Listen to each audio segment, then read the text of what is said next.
크리스마스 시즌이 되고 날씨가 추워지면은 사람들은 로맨틱 코미디 영화를 많이 본다고 합니다. 그것은 뭔가 자기 마음을 따뜻하게 해줄 수 있는 것을 찾는 것인데, 이처럼 사람들은 마음을 따뜻하게 해줄 수 있는 것이 무엇일까 생각을 할 때 사랑을 떠올립니다. 미국에서 9.11 테러가 일어날 당시 비행기가 추락을 할 때 가족들에게 마지막으로 남긴 메시지들을 보면 대부분은 다 사랑한다라는 메시지입니다. 여보, 사랑해. 뭔가 엄청난 일이 벌어진 것 같아. 근데 나는 아마 살 수 없을 것 같아. 여보, 사랑해. 아이들을 잘 부탁해요. 엄마, 나 마크야. 우린 납치당해서 저기 3명이 있는데 폭탄을 가졌대. 엄마, 사랑해, 사랑해, 사랑해. 이렇게 사랑에 대한 메시지를 전했습니다. 뿐만 아니라 우리나라의 세월호 사건 때에도 배가 침몰할 때 그 마지막 순간에 문자 메시지를 보낸 것들이 있는데 그 내용을 보면 이렇습니다. 얘들아, 내가 잘못한 거 있으면 다 용서해줘. 사랑한다. 엄마, 내가 말 못할까 봐 보내놓는데 사랑해. 아빠, 사랑해. 사랑해요. 웬 사랑 고백? 아빠도 사랑한다. 신나게 놀다 와라. 도착하면 문자 주고. 이렇게 안타까운 문자들이 오고 갔었습니다. 여러분, 이 메시지들의 공통점이 무엇입니까? 모두가 다 하나같이 사랑을 고백하고 있다는 것입니다. 여러분, 이것은 우리 인생의 본질이 무엇인가 하는 것을 잘 보여주는 한 단면이라고 생각을 합니다. 믿는 사람이 되었건 믿지 않는 사람이 되었건 간에 모두가 마지막 순간이 되면은 우리는 사랑을 말한다는 것입니다. 이것은 우리가 이 세상에 사랑하기 위해서 온 존재다라는 것을 보여주고 있는 것입니다. 그런데 여러분, 우리 인생의 본질이 이처럼 사랑인 것은 우리를 만드신 하나님께서 사랑이기 때문에 그런 것입니다. 성경은 하나님은 사랑이심이라 그렇게 말씀했습니다. 성경 어디를 봐도 하나님은 행복이시라, 하나님은 부유함이라 이렇게 말한 적이 없고, 성경은 하나님은 사랑이심이라 그렇게 우리에게 말씀을 해주고 있습니다. 오늘 우리가 읽은 이 성경 본문 고린도전서 13장은 사랑장입니다.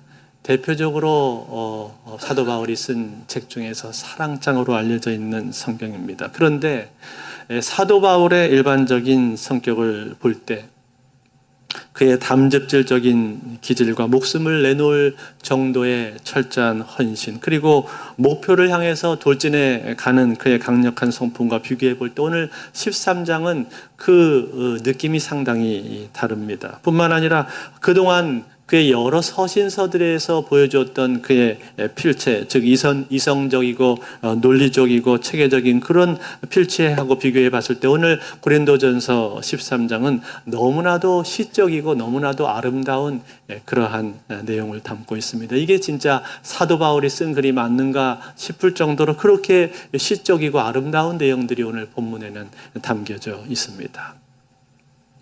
그런데 오늘 사도 바울이 이 본문을 쓰기까지는 그냥 쓴 것이 아닙니다. 바로 앞에 고린도전서 12장에서 은사에 대해서 말해 주었었는데, 여러분, 고린도 교회는 은사가 대단히 많았던 교회였었습니다. 그렇지만 그 안에는 분쟁이 있었고, 그리고 여러 가지 갈등들이 계속 있었습니다. 그러한 상황 가운데서 사도 바울은 무엇을 그들에게 말하고 있는가? 사랑을 말하고 있다라는 거예요. 그렇다면 여러분, 사랑은 무엇입니까? 오늘 저는 이 고린도전서 13장을 살펴보면서 사랑이라고 하는 것이 무엇인가, 또 이 사랑은 왜 그토록 중요한 것인가 하는 것을 함께 생각을 해보며 여러분들과 함께 은혜를 받기를 원합니다.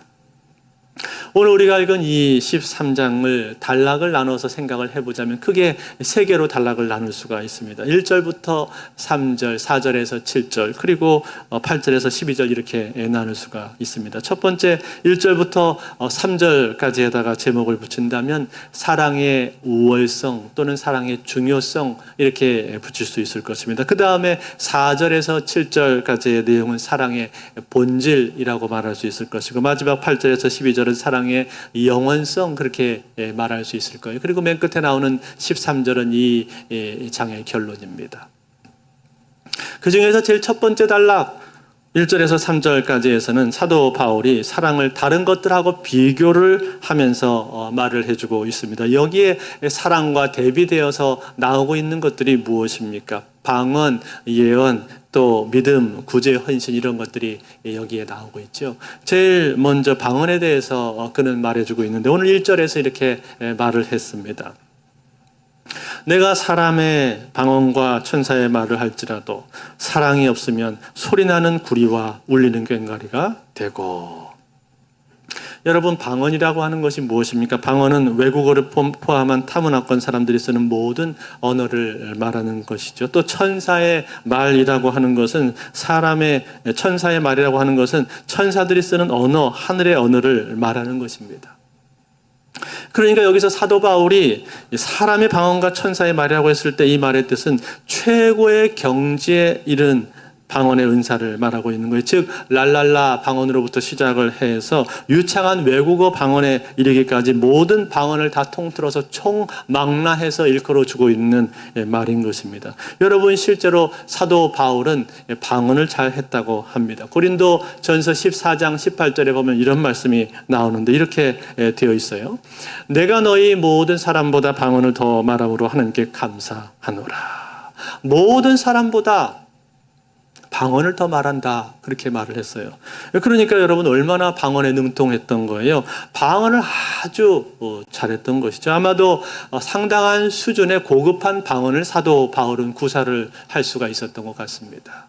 그런데 이처럼 유창한 방언을 한다고 할지라도, 신령한 방언을 한다 할지라도, 그런데 뭐가 없으면? 사랑이 없으면 어떻게 된다고요? 울리는 구리와 꽹과리 소리가 된다, 그렇게 말했습니다. 여러분, 구리와 꽹과리 소리 얼마나 시끄럽습니까? 꽹과리가 귀에서 울리면은 막 귀가 찢어질듯이 아프잖아요.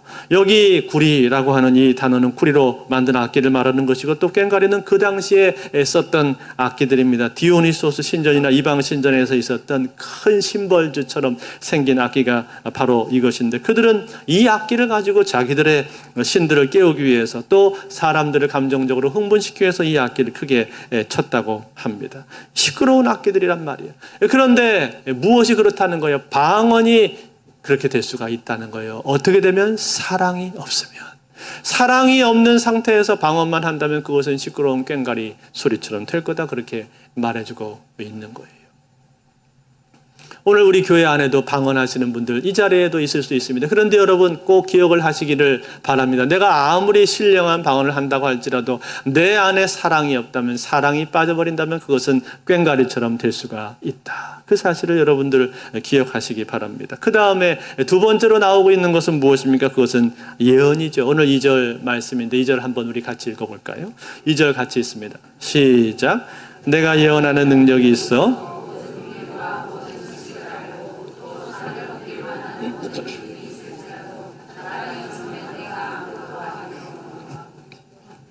여러분, 이 예언이라는 말은 앞으로 다가올 미래를 내다보고 미리 아는 그런 예언을 말하는 것이 아닙니다. 프로페테이아라는 단어인데 이 말의 뜻은 하나님의 계시를 다른 사람들에게 전달해 주는 것을 말하는 것. 즉 하나님의 뜻을 바르게 이해하고 해석해서 사람들에게 가르치고 그것을 잘 적용할 수 있도록 도와주는 것을 말하는 거예요. 다시 말해 이것은 일종의 설교와 가까운 것입니다. 그래서 사도 바울은 이 예언을 하나님께서 교회를 가르치기 위해서 베풀어 주신 가장 큰 은사 중에 하나라고 그렇게 보았습니다. 그런데 이 큰 은사인 예언조차도 어떻다라는 것입니까? 만약에 그 안에 사랑이 없다면 그것은 아무것도 아니라고 말을 해주고 있단 말이에요. 그뿐만이 아닙니다. 믿음에 대해서도 그렇게 말을 해 주었죠. 아무리 산을 옮길 만한 믿음이 있다고 할지라도. 여러분 참 충격적인 말 아닙니까? 그냥 믿음도 아니고 산을 옮길 수 있는 믿음이면 얼마나 대단한 믿음이에요. 그렇게 큰 믿음을 내가 가지고 있다면 얼마나 대단한 일입니까? 그런데 그렇게 큰 믿음을 가지고 있다고 할지라도 만약에 사랑이 없다면 어떻다는 거예요? 아무것도 아니다. nothing이다. 그렇게 말해버린단 말이에요. 아무리 설교를 잘한다고 할지라도 nothing이다. 사랑이 없으면 아무런 소용이 없는 것이다. 믿음도 소용이 없고 예언도 소용이 없다. 그렇게 말하고 있습니다. 저는 이 말씀을 보면서 참 두려운 마음이 듭니다. 내가 설교를 매주 하는데 나는 설교를 어떻게 하고 있지? 그런 생각을 해봅니다. 내가 사랑으로 설교하지 않는다면 이것은 nothing이 돼버리겠구나. 두려운 마음을 갖습니다. 그런가 하면 여러분 그 다음에 나오는 건 뭡니까? 구제와 헌신이 나오고 있죠. 오늘 3절인데 3절을 같이 한번 읽어볼까요? 같이 있습니다. 시작. 내가 내게 있는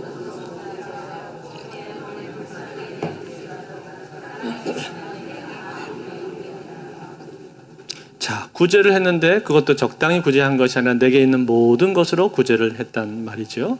그런데 그렇게 모든 것을 다 들여서 구제를 하고 또 어려운 사람을 돕는다 할지라도 사랑이 없으면 어떻다? 유익이 없다 그렇게 말합니다. 뿐만 아니라 내 몸을 불사르게 내어줄지라도 여러분 얼마나 큰 헌신입니까? 자기의 몸을 불사르게 내어주다니. 물론 과장된 표현일 수도 있습니다만 그러나 이 말의 뜻은 자기 몸을 다 바쳐서 헌신한다 그런 말 아니에요? 자기가 헌신하는데 몸을 다 들여서 헌신한다 그런 뜻 아닙니까? 그런데 이렇게 자기 몸을 다 바쳐서 헌신한다고 할지라도 즉 자기의 것을 다 드린다 할지라도 그럼에도 불구하고 그 안에 사랑이 없다면 어떻다는 거예요? 그러면 유익이 없다는 거예요. 유익이 없다. 특별히 누구한테 유익이 없다고 말했습니까? 내게 유익이 없다 그렇게 말했죠. 내게 유익이 없다. 그러니까 다른 사람들한테는 유익이 갔을지도 모릅니다. 그러나 그 일을 행하는 당사자, 그 구제를 행하고 헌신하는 그 당사자에게는 유익이 없다. 뭐가 없으면? 사랑이 없으면. 그러니 여러분 이 사랑이라고 하는 것이 얼마나 중요한 겁니까? 이 사랑 모든 것의 원천이 되고 모든 것의 바탕이 되고 모든 것의 근간을 이루는 것이 바로 사랑이라는 거예요. 사랑이 빠져버리면 아무것도 아니다 그렇게 말을 해주고 있는 겁니다. 그런데 여러분 앞에 제가 앞서서 언급했던 이러한 내용들을 한번 다시 떠올려 보시기를 바랍니다. 여기에 나오고 있는 이 방언이라든지 예언이라든지 믿음이라든지 구제, 헌신 이런 것들은 사실은 다 뭐예요? 은사라고 말할 수도 있지만 다른 말로 바꿔서 말하면 이것은 사역이라고 말할 수도 있는 내용들입니다. 그렇죠? 즉 기도 사역, 설교 사역, 그리고 구제 사역, 봉사 사역 이렇게 말할 수 있다 이 말이에요. 그런데 여러분 이 사역들이 어떻다라고 하는 겁니까? 이 사역들의 밑바탕에 사랑이 깔려 있어야만 하는 것이지 사랑이 깔려 있지가 않고 사역이 이루어진다면 그 사역들은 별 소용이 없다고 말하고 있는 거예요. 큰 유익이 없다고 말하고 있는 거예요. 아니 아무것도 아닌 나땡이 될 수 있다 그렇게 말을 해주고 있단 말이에요. 그러니 여러분 이 사랑이라는 것이 얼마나 소중한 것입니까? 얼마나 중요한 겁니까? 가장 중요한 것이 사랑이다. 이게 빠지면 절대로 안 된다. 그렇게 말씀해주고 있는 거예요. 그러므로 사랑하는 성도 여러분, 오늘 우리 교회에서 여러 모양으로 수고하고 봉사하고 섬기시는 많은 분들 꼭 들으시기를 바랍니다. 내가 교회에서 수고하고 섬기고 봉사하는 여러 일들 가운데 사랑이 빠져버리면 아무것도 아니라는 이 사실을 아시고 내가 그 하는 모든 섬김 가운데 사랑으로 봉사하실 수 있기를 바랍니다.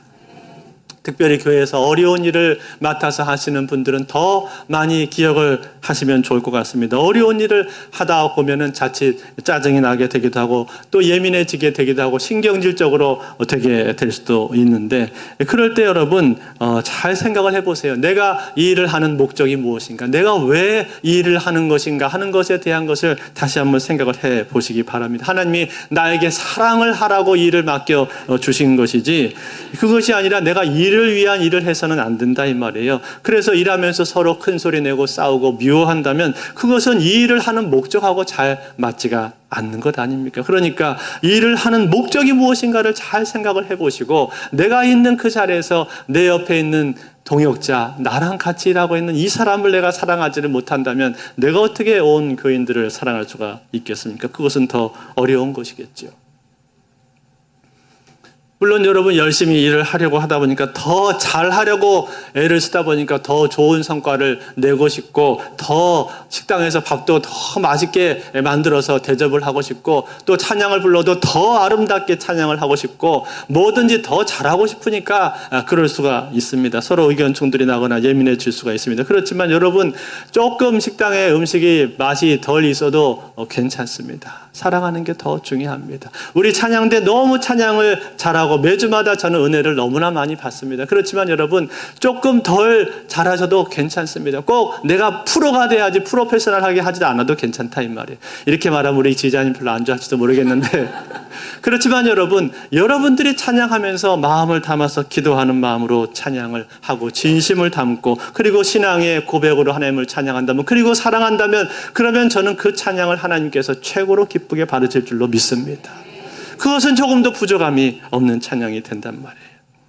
그러니 여러분 이 사랑이야말로 이 세상에서 우리가 실천해야 될 가장 중요한 일이고 우리가 해야 될 가장 큰 은사입니다. 하나님이 주시는 가장 큰 은사입니다. 그래서 사도 바울은 이 고린도전서 13장 시작하기 전에 12장 맨 마무리에서 뭐라고 말을 했는가 하니 이런 중요한 말씀을 하셨어요. 12장 31절 말씀인데 같이 한번 볼까요? 12장 31절 같이 읽습니다. 시작.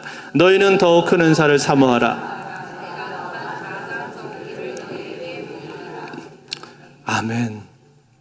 12장이 은사에 대한 장이라고 말했잖아요. 방언에 대한 은사, 예언의 은사, 지식의 말씀, 지혜의 말씀, 믿음, 신유, 영분별의 은사 등등 여러 가지 은사들을 다 말해줬는데 그런데 그 은사들을 다 나열을 하고 나서 맨 마지막에 뭐라고 말씀을 한 겁니까? 끝내면서 너희는 더욱 큰 은사를 사모하라 이렇게 하면서 마무리 지었단 말이에요. 그러면서 13장이 시작되는 거예요. 사랑은 오래 참고 이렇게 시작된단 말이에요. 그러니 여러분 더욱 큰 은사는 뭘 말하는 거예요? 그것은 사랑을 말하는 줄로 믿습니다. 이 사랑이야말로 가장 큰 은사라고 사도 바울이 힘주어서 말을 해주고 있는 거예요. 그러므로 사랑하는 성도 여러분 우리는 다른 어떤 그 은사보다도 어떤 은사보다도 이 사랑의 은사를 사모하실 수 있기를 바랍니다.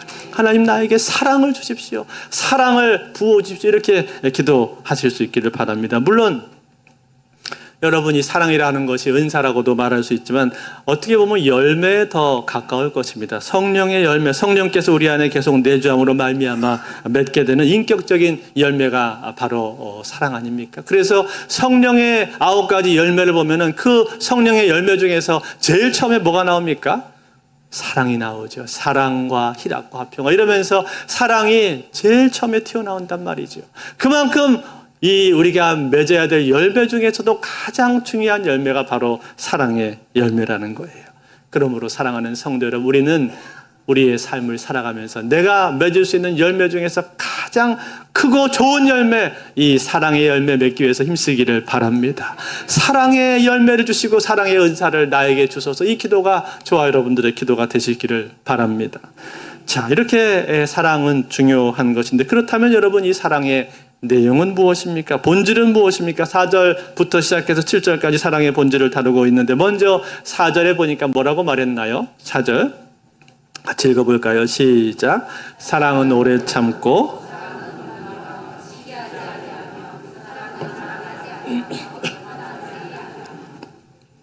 자, 사랑은 오래 참고 그렇게 말을 했죠. 오래 참는 게 사랑이에요. 근데 이 오래 참는다는 표현이 헬라 말로 보면 마크로디메이라는 이 단어인데 이 말의 원어적인 뜻은 이런 뜻이 있습니다. 포기하고 받아들인다.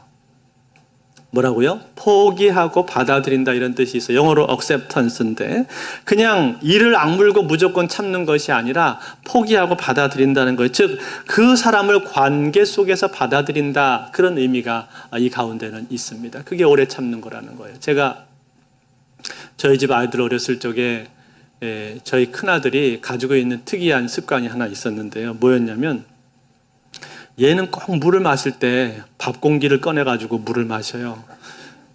컵을 가지고 안 마시고 밥 공기로 마신단 말이에요. 그래서 제가 어느 날 은기라 컵에다가 물을 마셔. 밥 공기는 밥 먹는 거잖아.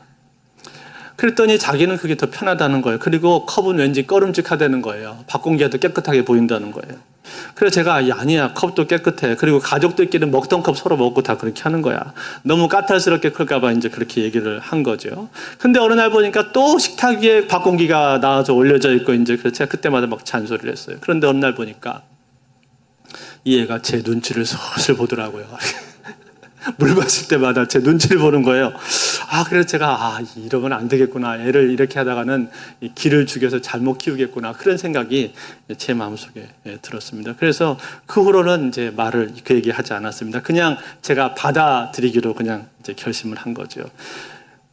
여러분 한번 생각해 보세요. 사실 생각해보면 별것도 아니잖아요. 물을 뭐 컵에다 먹을 수도 있고 밥 공기에다 먹을 수 있고 국그릇에다가도 먹을 수 있는 거지. 그냥 입 대고 벌컥벌컥 먹는 사람도 있는데 아무것도 아니란 말이에요.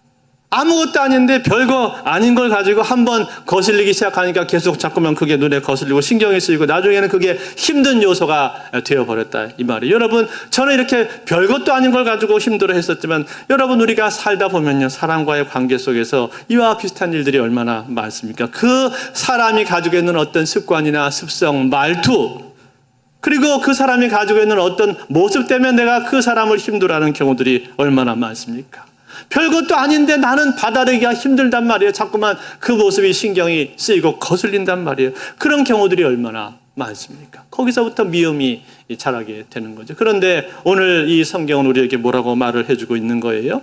오래 참고를 마크로티메이라고 말했단 말이에요. 받아들여라. acceptance. 그 사람을 받아들여라. 이게 오래 참는 거다 말을 했습니다. 그런데 여러분 이 마크로티메이라는 말은요. 거기서 한 걸음을 더 나갑니다. 뭐라고 이 부분이 또 해석이 될 수가 있냐면 타인에게 손해를 당하게 되었을 때 그것을 보복할 힘이 있으면서도 자제하는 인내 그런 뜻이 있어요. 여러분 이렇게 하기가 어디가 쉽습니까? 쉽지 않죠. 나에게 해를 끼쳤는데 나를 힘들게 하고 나에게 또 손실을 주고 손해를 끼쳤는데 그 사람을 내가 어떻게 참을 수 있냔 말이에요. 이럴 때는 막 되갚아주고 싶은 마음이 불일 듯 마음속에서 막 일어나잖아요. 아니 내가 당한 것보다 2배, 3배로 더 갚아주고자 하는 그런 마음이 생기지 않습니까? 그러니까 참 쉽지가 않은데 그럼에도 불구하고 내가 갚아줄 수 있는 힘이 있음에도 불구하고 어떻게 하라는 거예요? 그것을 되갚아주지 말라는 거예요. 그것이 마크로티메이다. 오래 참는 것이다. 그 사람을 억셉턴스 하는 것이고 그리고 그것이 바로 그 사람을 받아들이는 거다. 그렇게 말을 해주고 있단 말이에요. 그리고 그 오래 참는 것 그것을 뭐라고 말합니까? 그것이 사랑이다 라고 오늘 성경 우리에게 말해주고 있는 거예요. 이게 사랑입니다. 그런가 하면 여러분 뭐라고 했나요? 그 다음에 보니까 사랑은 온유하며 그랬죠. 온유라는 말은 쉽게 화내지 않고 분노하지 않고 부드럽게 대하는 것, 특별히 이것은 유약함이 아니라 내적인 강함으로부터 나오는 그런 부드러움을 말하는 거예요. 그래서 끝까지 친절한 것을 말하는 거예요. 저는 결혼하기 전에 제가 온유한 사람인 줄 알았습니다. 그런 소리도 주변에서 종종 들었어요. 그런데 결혼하고 보니까 그게 아니라는 걸 제가 알게 됐습니다. 아내하고 관계를 하면서 또 아이들하고 관계를 맺으면서 보니까 제 모습이 가정 안에서 적나라하게 다 드러나더라고요. 얼마나 작은 일에 화를 내고 얼마나 작은 것에 분노하는지 바닥을 참 많이 봤습니다. 바닥을 많이 봤어요. 그래서 베스킨 라빈스 아이스크림을 주먹으로 때린 적도 있어요, 제가. 지금도 그 장면이 기억이 납니다. 그렇게 제 밑바닥을 이제 본 거죠. 그래서 저는 지금도 기도합니다. 하나님 온유하게 해주세요. 그런 기도를 지금도 해요. 그 다음에 시기하지 아니하며. 여러분 시기는 뭡니까? 사촌이 땅을 사면 배가 아픈 게 시기죠. 그 땅값이 오르면 배가 막 뒤틀리고 찢어지려고 하는 게 그게 시기 아닙니까? 즉 내가 갖지 못한 것을 내 옆에 있는 사람이 갖고 있을 때 생기는 불편한 마음이란 말이에요. 그래서 그 사람을 막 낮추고 싶고 누르고 싶고 잘 안 됐으면 좋겠는 그런 나쁜 마음, 이게 바로 시기죠. 그런데 사랑은 뭐라고요? 시기하지 않는 거다.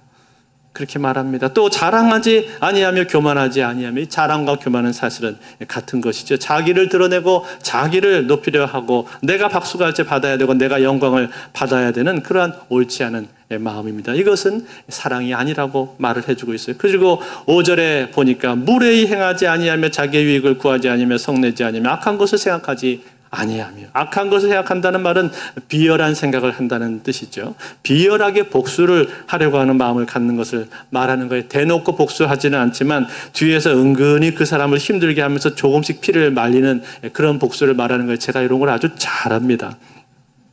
그런데 이런 것은 악한 거다. 악한 거다. 그렇게 말을 해주고 있단 말이에요.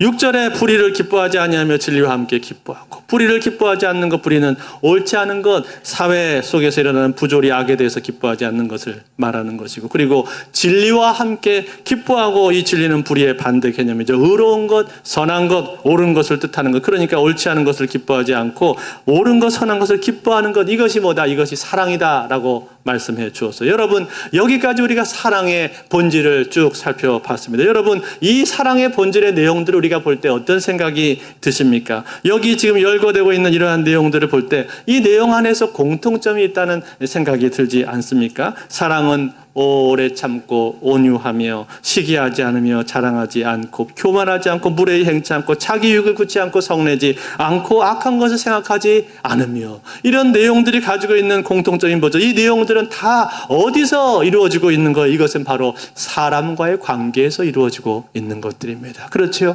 사람과의 관계에서 어떻게 행하느냐를 지금 보여주고 있단 말이에요. 이 사람과의 관계 속에서 이 내용들이 사랑의 내용들인데, 이 사랑의 내용들을 관계 속에서 우리가 이루어야 되는 것인데, 그러기 위해서 필요한 것이 무엇입니까? 어떻게 해야 사람과의 관계 속에서 이 사랑을 우리가 이룰 수가 있는 거예요? 그것은 바로 내가 그 중심에 서 있지 않는 겁니다. 즉, 내가 중심에 있지 않고 다른 사람을 중심에 세워야 되는 거예요. 내가 주인공이 되지 않아야만 실천할 수 있는 내용들이라 이 말이에요. 다시 말해, 여러분, 왜 우리가 오래 참지를 못하는 거예요? 왜 다른 사람들을 억셉트 하지를 못하는 겁니까? 내 자아가 강하기 때문에, 내 생각이 너무 강하기 때문에 그런 것 아닙니까? 왜 온유하지를 못합니까? 왜 친절하지를 못합니까? 내 감정이 중요하기 때문에 그런 것 아닙니까? 내가 화가 나면 그 화를 꼭 풀어야 되고 그 화를 폭발시켜야 되니까. 다시 말해, 중심에는 내가 서 있다 이 말이에요. 왜 자꾸만 시기를 하고 왜 자랑하고 교만하게 되는 거예요? 내가 중심에 있기 때문에, 내가 주인공이 돼야 하기 때문에 그런 거죠. 왜 나도 모르게 다른 사람에게 무례하게 대하고 성을 내는 것입니까? 내가 더 위에 있다고 생각하기 때문에 그런 거죠. 즉, 그 중심에는 내가 서 있기 때문에 그렇다는 거예요. 그러므로 사랑하는 성도 여러분, 이 사랑이라고 하는 것을 한마디로 말하면 뭐라고 말할 수 있습니까? 사랑이라고 하는 것을 다른 말로 말하면은 내가 중심에 서지 않는 것이라고 말해도 틀리지 않습니다. 내가 가운데 중심에 서지 않고 옆으로 한 걸음 비켜 서는 거예요. 그리고 내 옆에 있는 그 사람이, 다른 사람이 중심에 설 수 있도록 만들어주고 배려해 주는 것, 이것이 바로 사랑이라는 거예요. 여러분, 이렇게 한 사람이 있지 않습니까? 이렇게 하신 분이 있지 않습니까? 누구십니까? 우리 예수님이 그렇게 하셨잖아요. 예수님께서 그렇게 하셨잖아요. 예수님은 중심에 서기 원치 않으셨습니다. 예수님은 우리를 주인공으로 세우기 원하셨습니다. 그래서 예수님께서는 낮고 찬한 이 땅에 찾아와 주신 것이고, 이 땅에 오시지 않아도 되시는 분이신데 그 예수님께서 자기를 비워서 종의 형체를 입고 이 땅에 찾아와 주신 것이고, 그리고 우리를 위해서 십자가에 죽으신 거 아닙니까? 우리를 위해서 이 땅에 오셔서 그 무거운 십자가를 지고 골고다 언덕으로 걸어가신 것 아니에요? 한 걸음 한 걸음 걸어가신 것 아닙니까? 그 예수님의 걸음에는 뭐가 들어있는 거예요? 우리를 중심에 세우고 싶은 마음이 있는 거예요. 다시 말해서 우리의 죄의 문제를 해결해 주시고, 우리를 하나님의 자녀로 만들어 주시고, 우리를 천국의 주인공으로 만들어 주시기 위해서 예수님께서 그런 어려움을 겪으신 것 아닙니까? 그 일을 겪으시면서 예수님은 조롱을 당하셨습니다. 사람들로부터 비난을 당하셨고, 비웃음을 당하셨고, 침뱉음을 당하셨어요. 예수님은 중심에 서 있지 않으셨습니다. 옆으로 비켜 서셨습니다. 그리고 우리를 주인공이 되게 만들기 위해서 주님은 기꺼이 그 일을 감당을 하셨다는 거예요. 그것이 뭐예요? 그것이 바로 주님의 사랑인 줄로 믿습니다. 나를 향하신 하나님의 사랑, 아버지의 사랑, 우리 주 예수 그리스도의 사랑, 그 사랑이 바로 그것이란 말이에요. 그래서 요한일서 4장 10절은 우리에게 이렇게 말을 해주고 있습니다. 사랑은 여기 있으니 우리가 하나님을 사랑한 것이 아니요 하나님이 우리를 사랑하사 우리 죄를 속하기 위하여 화목제물로 그 아들을 보내셨습니다. 사랑은 여기 있으니 우리가 하나님을 사랑하지 않았는데 하나님이 우리를 사랑하셔서 그 아들을 보내셨다는 거예요. 화목제물로 우리를 위해서 대신 죽게 하시고 우리를 천국의 주인공 삼아 주신 것입니다. 그것이 하나님의 사랑 아닙니까? 그리고 우리에게 말씀하시기를 이렇게 말씀하셨어요. 4장 11절에 보니까 이렇게 말씀했습니다. 사랑하는 자들아, 우리가 이같이 하나님이 우리를 이같이 사랑하셨은지 우리도 서로 사랑하는 것이 마땅하도다. 하나님께서 이렇게 우리를 사랑하셨으므로 우리가 이런 사랑을 받았으므로 우리로 사랑하는 것이 마땅하다 말씀해 주고 있습니다. 사랑하는 성도 여러분, 그렇습니다. 이 사랑이야말로 하나님께서 우리에게 주신 최고의 선물이고, 그리고 이 땅에서 우리가 살아가는 동안에 실천해야 될 제일 중요한 것, 그것이 바로 사랑 아닙니까? 그러므로 사랑하는 성도 여러분, 오늘 이 연말을 맞이하면서 여러분 마음 가운데 내 안에 사랑이 있는가 점검하시고, 이 사랑이 다시 한번 내 안에 회복되기를 기도하실 수 있기를 바랍니다. 서로 사랑하십시오. 서로 용납하십시오. 서로 받아주십시오. 이것이 우리가 해야 될 가장 중요한 일이라는 거예요. 여러분, 올 한 해 우리 표가 무엇이죠? 앞에 나와 있는 것처럼 우리의 표는 사랑하게 하소서입니다. 사랑하고 있습니까? 올 한 해 동안에 여러분 옆에 있는 사람, 가까운 사람들을 사랑하고 있습니까? 내가 사랑이 부족했다면 이제 이 12월 한 달을 맞이하면서 남은 한 달, 달력이 다 넘어가기 전에 이번 한 달 동안에 주님, 내가 사랑하기 원합니다. 주님의 사랑으로 내 옆에 있는 사람 사랑할 수 있도록 도와주소서. 사랑의 은사를 나에게 주소서 기도하면서 이 남은 시간들 사랑으로 살아가시는 저와 여러분들이 다 되실 수 있기를 주의 이름으로 축원드립니다.